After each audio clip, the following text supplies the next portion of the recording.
거상은 당연히 흉터가 남죠. 신경을 많이 써줘요. 안 그러면 다 벌어졌거든요, 시간 지나면서. 다른 성형외과 전문의들이 거상 확대라든지 또는 거상만 하는 거라든지 이런 것들을 경험을 많이 못하는 게 일반적이에요. 뭐 당연히 거상 케이스도 많고 경험이 많기 때문에, 그러다 보니까 저희 같은 경우는 수후에 흉터도 적게 남게끔 수술이 잘 돼야 됩니다. 안녕하세요. 인스타 성형외과 대표원장 김명철입니다. 오늘은 여러분들에게 가슴 거상과 축소 수술에 대해서 설명을 드릴 건데요. 가슴 거상은 말 그대로 처져 있는 가슴을 업시켜주는, 리프팅해주는 수술을 얘기합니다. 일반적으로 가슴 거상은 세 가지 형태로 진행되는데요. 첫 번째는 볼륨을 키우는, 보형물을 함께 가슴 확대를 하면서 업을 시켜주는 것. 두 번째로는요, 충분히 가슴에 볼륨이 있는 상태에서 처져 있는 가슴에서는 거상만 하는 거죠. 기존의 유선 조직을 충분히 거상을 하는 방법이 있고요. 마지막으로 볼륨 자체가 넘치면서 처져 있는 가슴들은 안에 있는 유선 조직을 제거를 하면서 함께 거상을 하는 가슴 축소 수술로 이 세 가지 형태로 나뉜다고 생각하시면 됩니다. 전혀 위험하지 않죠. 왜냐하면 유선 조직 위로 많이 손을 대거나 또는 늘어진 피부를 제거하면서 모아주는 형태로 진행되기 때문에 출혈 위험성이 매우 낮다고 보면 될 겁니다. 그래서 별로 위험한 수술은 아닙니다. 절개 방법은 정말 다양하게 많아요. 그냥 유륜으로만 째서 하는 방법이 있고요. 수직 거상으로 해서 일자로만 하는 방법이 있고요. 길게 횡으로 또 늘어진 피부를 잘라내서 하는 O자 방법이 있고요. O자로 흉이 남는 거죠. 모양은 완전 완성되진 않아요. 왜냐하면 일단 과하게 올라가야지 나중에 자연스럽게 다시 붓기가 빠지면서 처지면서 모양이 완성되기 때문에 최소 3개월에서 6개월 정도는 돼야지 가슴 거상 같은 경우도 그 모양이 완성된다고 생각하시면 되고요. 처음에는 약간 어색하게 찝혀서 올라가듯이 올라가야 돼요.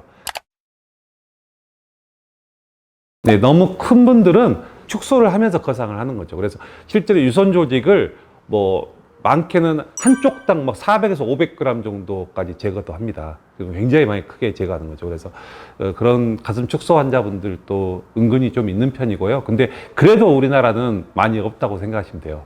일반적으로는요. 네. 축소를 하면서 거상은 그냥 필수죠, 필수. 축소가 훨씬 비쌀 수밖에 없는 게 일단 심하게 처지고요, 첫 번째는. 그다음 두 번째는 유선 조직을 다 안쪽까지 박리를 해서 다 제거를 해야 돼요. 근데 거상을 할 때는 피부 안에 있는 유선 조직을 제거하는 게 아니라 유선을 그냥 묶어서 위로 약간 올리고 그다음 피부만 다 당기면서 같이 올리기 때문에 수술 시간이 훨씬 덜 적게 걸려요. 그리고 수술도 훨씬 더 간단하고요. 당연히 비용 차이가 나는 겁니다. 그래서 일반적으로 수술 비용 차이는 많은 시간이 걸릴수록 수술 비용이 비싸다고 생각하시면 됩니다. 별로 없죠. 왜냐하면 헬스를 하게 되면 체지방이 줄기 때문에 가슴이 그 유선만 있는 게 아니에요. 약간의 지방이 있어요. 그래서 여자분들이 살이 빠지면 가슴 사이즈가 줄면서 처집니다. 절대로 운동을 해가지고 업을 시킨다는 할 수는 없고요. 오히려 더 반대 역할이 되고요. 대신 힙은 가능해요. 가슴은 절대 그게 불가능합니다. 거상은 당연히 흉터가 남죠. 가장 적게 남는 게 유륜이죠. 유륜만 째고 진행했을 때고요. 수직 거상이나 O자 거상 같은 경우는 쨘 만큼 다 그대로 흉이 남습니다. 그래서 신경을 많이 써줘요. 안 그러면 다 벌어졌거든요, 시간 지나면서. 수술 후에 흉터도 적게 남게끔 수술이 잘 돼야 됩니다. 상처 관련된 치료제도 있고요. 그 다음에 수술 후에 시간이 지나면서 레이저 치료라든지 또는 관련된 여러 가지 광선 치료 같은 것들, 그런 것들도 병원에서 받으면 도움이 됩니다.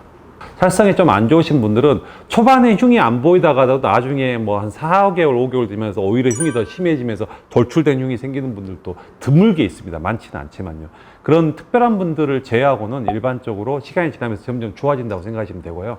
관리 본인이 열심히 잘 하시면 그래도 만족하실 거예요. 그리고 또 워낙 그렇게 처지신 분들이 업되면서 만족도가 좋아지기 때문에 흉터가 실제로는 눈에 안 띄진 않아요. 그렇지만 그런 것들 감안하고도 수술을 한다고 생각합니다. 우리나라에서는 아직까지는 다른 성형외과 전문의들이 거상 확대라든지 또는 거상만 하는 거라든지 이런 것들을 경험을 많이 못하는 게 일반적이에요. 그러다 보니까 저희 같은 경우는 뭐 당연히 거상 케이스도 많고 경험이 많기 때문에 제가 그런 부분에서는 많은 메리트가 있다고 말씀드릴 수 있습니다.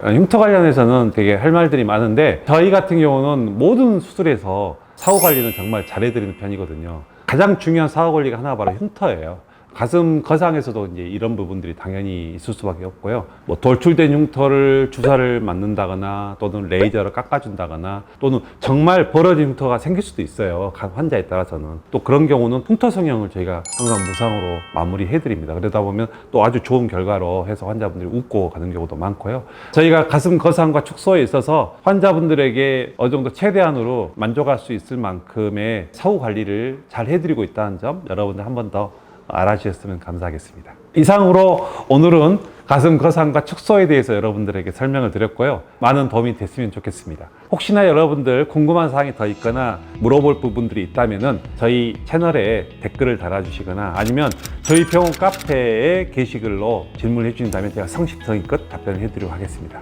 오늘은 이상으로 마치도록 하겠습니다. 감사합니다.